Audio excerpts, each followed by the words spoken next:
kalau penjudi itu mengikuti sesuatu tanpa dasar yang jelas. Dia nebak saja, just guessing. When you are guessing, you are gambling sebenarnya. Oke.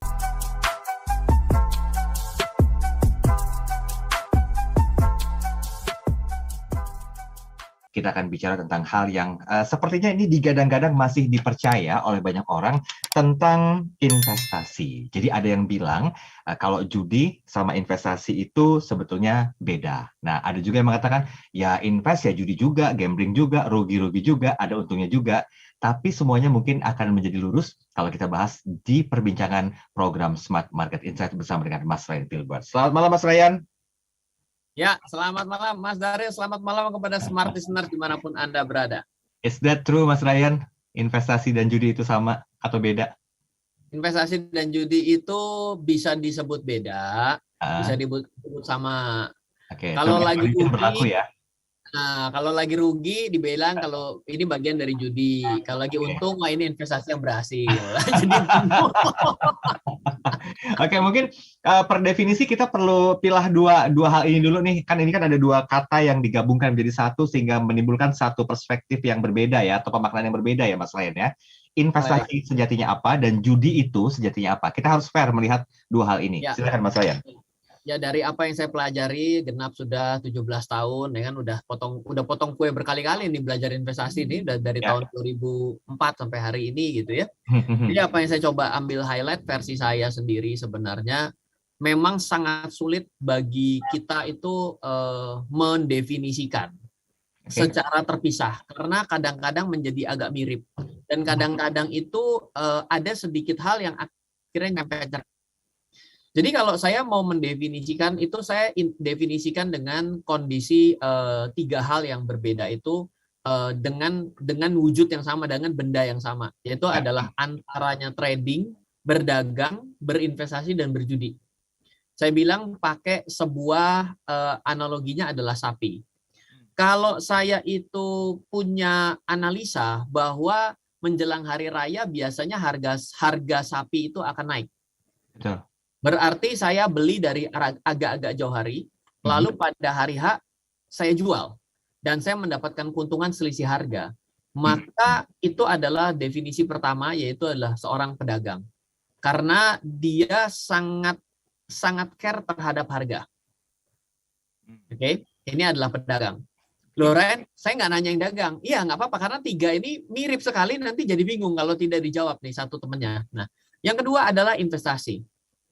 Saya itu beli sapi, lalu saya peras susunya. Kan ada ya, sapi ada yang daging, ada yang susu. Susunya saya ambil, lalu saya jual susunya. Maka saya bisa disebut sebagai seorang investor. Kenapa? Karena saya tidak hanya berpikir mengenai sapinya hilang, tapi susunya yang saya ambil. Jadi saya menikmati hasilnya tanpa kehilangan pokok asalnya. Atau saya itu punya sapi, saya akhirnya bikin peternakan, lalu peternakan itu terintegrasi menjadi sebuah daerah wisata, dan hari ini lagi pengen TBK lah, ini kok jadi mirip sama perusahaan yang hari ini ada gitu ya.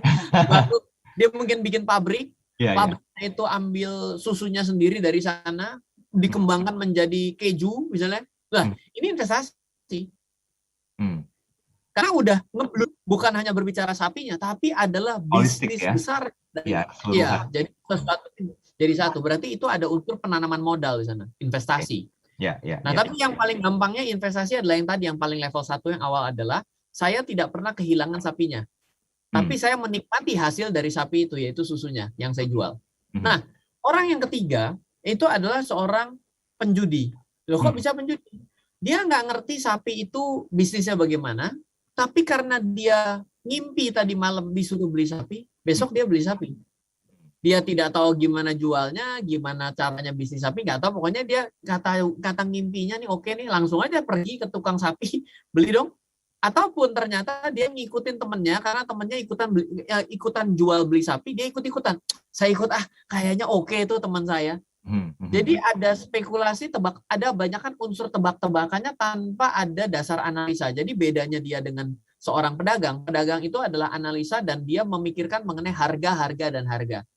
Kalau investasi itu dasar pertama adalah atas tidak kehilangan barangnya tapi menikmati hasilnya. Atau yang kedua adalah akibat membesarnya nilai. Ya dong, punya sapi sama punya peternakan sapi lebih ganteng mana?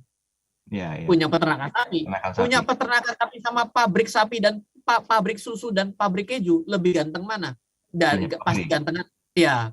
Tapi kalau penjudi itu mengikuti sesuatu tanpa dasar yang jelas. Dia nebak saja, just guessing. When you are guessing, you are gambling sebenarnya. Oke. Oh, ini menarik nih quote ini. When you are guessing, you are gambling. Oke. Jadi jangan nebak-nebak. Intinya adalah kalau investasi tidak tahu ilmunya, itu sama juga dengan gambling ya. Tapi kalau investasi tahu ilmunya, itu bukan gambling. Oke.